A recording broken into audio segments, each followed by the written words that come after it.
반갑습니다. 국내뿐만 아니라 글로벌 바이오까지 파헤치는 데이업 김정재입니다.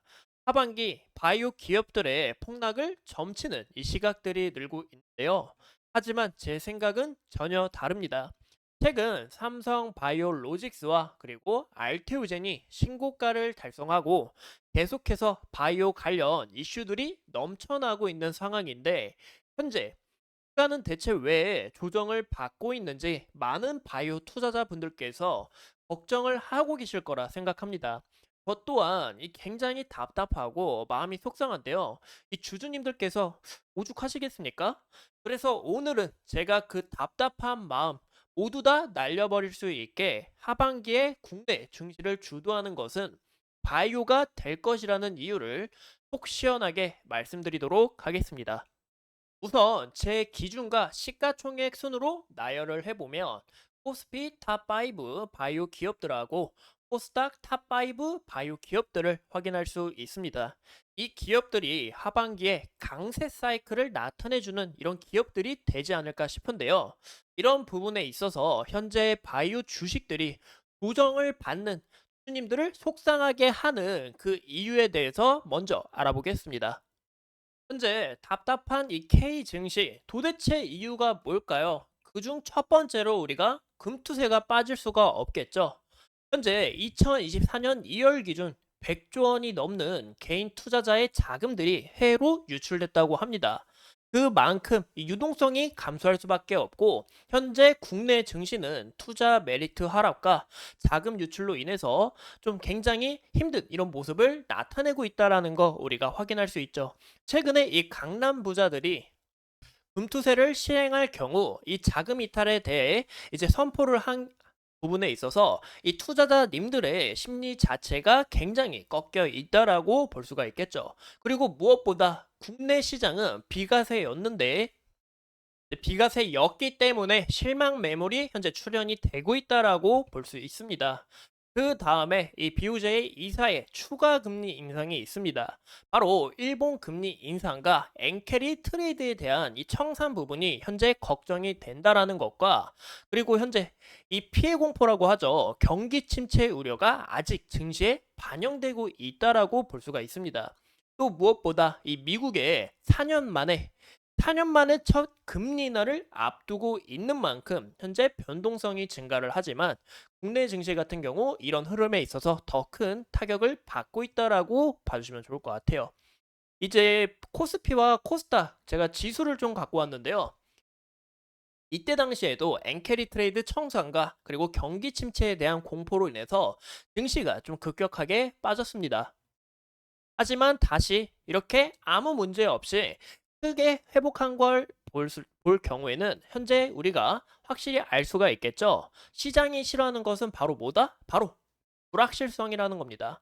8월 초에 빠른 회복을 보여줄 것처럼 9월 증시가 역사적으로 흐름이 좋지 않았던 것처럼 현재 힘든 순간이 다 지나고 현재 이 FOMC까지 끝나게 될 경우에 좋은 흐름을 나타내주지 않을까 저는 그렇게 생각을 해보고 있습니다. 현재 이 금투세 문제도 주회를 하자고 했지만 현재 토론 이후 바로 이 말을 바꿨는데요. 이런 부분에서 빨리 금투세 문제도 해결이 돼 줘야 불확실성이 해결해 줘야 앞으로 추가적으로 좋은 흐름이 나타내 주지 않을까라고 생각합니다. 이 무엇보다 바이오 투자에 있어서 여러분들이 꼭 아셔야 되는 중요한 일정이 있는데요. 바로 오늘 9월 6일 날 고용 보고서가 발표가 됩니다. 최근에 열렸던 이 잭슨홀에서 이 파월 의장님이 고용 보고서에 대한 이 중요성을 확실하게 말한 만큼 또 첫 금리 인하를 앞두고 있는 만큼 그리고 현재 경기 침체에 대한 이 걱정이 있다라는 거죠. 그래서 오늘 이 보고서에 따라 현재 증시의 흐름이 좀 크게 바뀔 수 있다라는 거 우리가 확인해 주시면 좋을 것 같고 무엇보다 현재 증시는 이 경기 침체에 대한 걱정이 더 크게 반영이 될 수 있다. 이런 공포심이 있다라는 것을 참고해 주시면 좋을 것 같아요. 그 다음에 9월 12일 날 한국 선언 만기일이 있습니다. 선물 및 옵션 포지션을 정리를 해야 되기 때문에 이 변동성에 있어서 우리가 주의를 하셔야 되지 않을까라는 것과 9월 19일 날 FOMC가 있어요. 근데 우리가 꼭 참고하셔야 되는 게 13일 날 네, 금요일 날 추석 연휴 꼭 참고하셔야 됩니다. 다음 주에 추석 연휴고 그 다음 바로 19일이 되기 때문에 금요일 날 마지막 시간이 된다라는 거 꼭 참고해 주시면 좋을 것 같아요. 그래서 현재 금리 인하 발표를 과연 0.25포인트를 할지 0.5포인트를 할지 이 점도표에 대해서 우리가 주목을 하셔야 된다라는 거 꼭 참고해 주시면 좋을 것 같습니다. 그리고 마지막으로 9월 20일 날 미국 선언 만기일이 있습니다. 우리나라 증시가 외국 증시에 따라 크게 영향을 받고 있는 만큼 미국 시장 혼조소에 따른 국내 시장에도 크게 영향을 줄 수 있다라는 거 참고해 주시면 좋을 것 같아요. 무엇보다 제가 이 바이오가 저는 이 상반기에 반도체가 이끌었던 것처럼 굉장히 강한 움직임을 보여줬던 것처럼 하반기에 이 바이오 주식들이 그런 움직임을 나타내 주지 않을까 싶은데요. 그러면 거기에 대한 이 근거가 있어야겠죠. 그래서 제가 이 바이오 강세 사이클에 대해서 좀 자세하게 설명을 드릴까 합니다.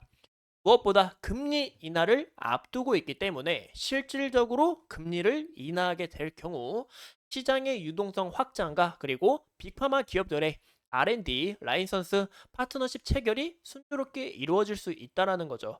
그게 바로 국내 K-바이오 기업들과 큰 영향을 줄 수 있다는 게 가장 중요합니다.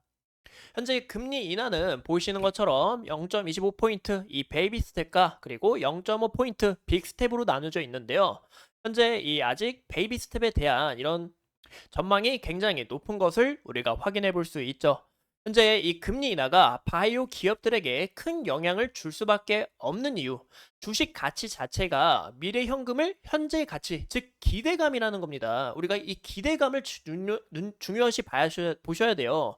그래서 이 금리 인하를 실시하게 될 경우 할인율이 낮아지기 때문에 미래 현금 흐름의 가치가 상승할 수밖에 없고 바이오 기업들도 이런 부분에서 자금 조달에 대한 긍정적인 영향과 신약 개발에 있어서 순조롭게 이루어질 수 있다라는 그런 기대감들이 큰 폭으로 반영이 될 수 있다. 이런 부분 꼭 참고를 해주시면 좋을 것 같아요.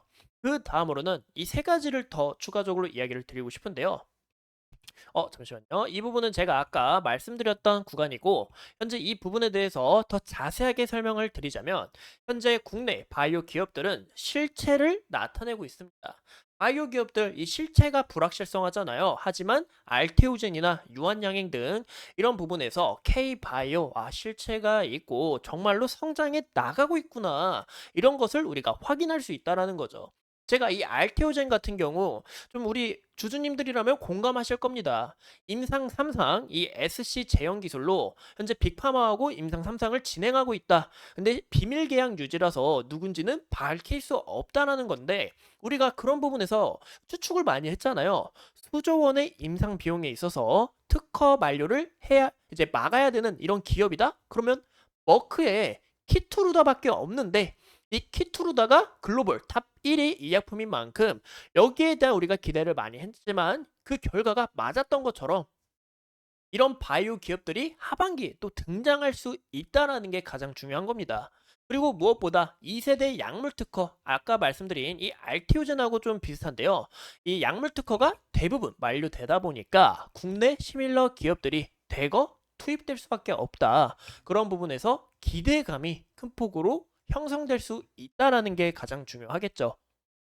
보시는 것처럼 특허 만료 예정인 바이오 의약품을 봤을 때 글로벌 2세대 항체 치료제들은 출시 시기가 대부분 2000년입니다.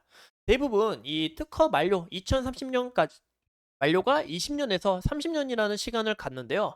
2023년의 경우 약 27조 규모의 의약품 특허가 만료되는 시점이라고 해요. 그 때문에 시밀러 제품들이 대량으로 나오고 오리지널 제품의 점유율이 빠지게 되면서 빅파마 기업들은 매출 공복을 메꿀 이 신약 개발에 있어서 혈안이 되어 있다는 거죠. 이렇게 신규 파이프라인 개발 방안으로 신약 개발보다는 이런 라이선스 아웃이나 M&A 등 아까 말씀드린 이 알테오젠처럼 이런 부분들이 순조롭게 이루어질 수도 있고 시밀러에 대한 이 기대감이 향상될 수 있다라고 봐주시면 좋을 것 같아요. 그리고 마지막으로 이 부분에 대해서 이야기를 드리고 싶은데요. 현재 엔비디아의 AI 신약 개발이 현재 하반기에 공개될 예정입니다.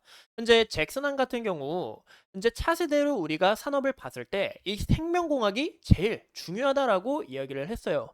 그만큼 이 하반기에 AI 신약 개발이 공개가 될 예정인데 현재 엔비디아는 10년 이상의 긴 임상과 그리고 약 2조 7,500억을 투자를 해도 성공률이 10%밖에 미치지 못하는 이 신약 개발 성공 가능성을 높이기 위해서 빅파마 기업이 암젠하고 슈퍼컴퓨터를 개발을 하고 있고 그리고 무엇보다 보시는 것처럼 아이오니모의 이 연구 성과가 공개가 될 예정이기 때문에 여기서 바이오 기업들의 기대감이 더욱 올라갈 수 있다라는 게 가장 중요하겠죠.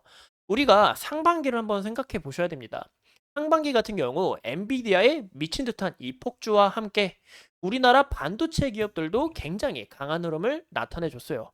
하지만 하반기에 이런 신약 개발과 함께 바이오 기업들에게 한 번 더 붐을 일으킬 가능성이 높다라는 게 우리가 중요하다라고 볼 수가 있겠죠. 그래서 제가 다음 시간에는 코스피 탑5 본질을 찾아서에 대해서 좀 우리가 알아볼 예정인데 이제 좋아요와 댓글은 언제나 저에게 큰 힘이 되고 제가 좀 예시를 간단하게 보여드리겠습니다. 이 삼성 바이오로직스 우리가 빠질 수가 없겠죠. 현재 삼성 바이오로직스의 중요 포인트는 글로벌 CDMO 탑2를 전망을 하고 있고 생물보안법의 실질적인 수혜와 올해 상반기 이 CDO가 8건이나 크게 증가를 하면서 하반기 매출은 상반기 대비 더욱 상승할 수 있다라는 게 가장 중요합니다. 그리고 자회사 삼성바이오 에피스의 이런 신제품 출시나 그리고 환율, 판가 하락 등 영업이익마저 개선될 전망에 있기 때문에 하반기 매출에 따라 밸류 자체가 더욱 상승할 수 있다라는 게 가장 중요하겠죠. 현 시점 우리가 간단하게만 봐도 1에서 3공장 풀 가동 중이며 6월부터는 이 4공장 18만 리터의 자체 설비를 준비했기 때문에 우리가 이 하반기에 굉장히 크게 기대가 된다라고 볼 수가 있습니다. 그래서 이런 내용들 우리가 다음 시간에는 차트와 그리고 앞으로의 흐름들 우리가 중요시 봐야 되는 것은 어떤 건지 이런 부분을 함께 알아보면서 제 시리즈 2탄도 우리가 기대를 해주시면 좋을 것 같습니다. 오늘도 이렇게 소중한 시간 내서 영상 시청해주신 점 감사하고 오늘 이 증시가 굉장히 힘들고 여러분들의 마음이 굉장히 아팠는데 그런 부분에 있어서 빨리 회복할 수 있도록 제가 기도를 하고 다음에 더 좋은 영상으로 찾아뵙도록 하겠습니다. 감사합니다.